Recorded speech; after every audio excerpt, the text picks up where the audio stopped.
Le monde chaque jour marqué par de nouvelles déclarations martiales, certaines russes ou américaines évoquant même le recours à l'arme nucléaire.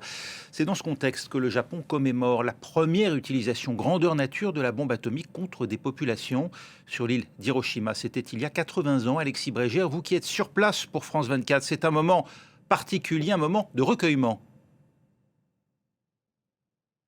Oui, et d'ailleurs, ces dernières heures, nous avons déjà pu voir énormément de classes scolaires venir ici pour se recueillir 80 ans après ce drame. Donc cette bombe nucléaire qui est tombée ici à quelques centaines de mètres seulement de l'endroit où je me trouve le 6 août 1945. Alors 120 pays seront présents dans quelques heures pour commémorer cet événement. C'est un record, il n'y avait jamais eu autant de représentants étrangers.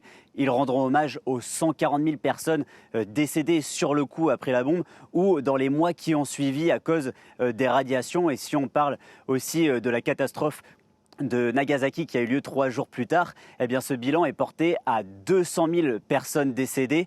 Les Japonais ont donné un nom aux personnes qui ont réussi à survivre. On les appelle ici les Hibakusha et leur nombre officiel est passé cette année pour la première fois sous la barre des 100 000 personnes encore vivantes et leur témoignage a tendance donc à s'éteindre avec elles.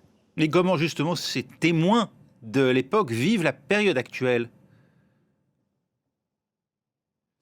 Eh bien, ces survivants de la bombe atomique, donc les Hibakusha comme on les appelle, ce sont un peu les derniers remparts contre les armes nucléaires, que ce soit au Japon, en Asie ou bien même plus largement dans le monde. Tous ici ont vécu la mise à l'écart, car il faut savoir que pendant des années au Japon, on considérait que ces Hibakusha, ces survivants, étaient en fait contagieux, on avait peur d'eux, donc beaucoup n'ont pas réussi à avoir de conjoints ou même d'enfants. Ils ont vécu vraiment cette souffrance et à 80 ans, à plus de 80 ans, beaucoup aujourd'hui ont peur du tournant qui est en train de prendre le Japon, car le Japon a tendance à se remilitariser énormément ces dernières années. Le Japon veut avoir son budget de défense qui atteint les 2% de son PIB d'ici 2027. Et même pire, hier on a appris qu'il y avait eu donc ce sondage rendu par un journal et à l'intérieur, 8 députés récemment élus ont déclaré qu'ils étaient en faveur pour les armes nucléaires. Alors c'est une véritable claque pour les Hibakusha, c'est un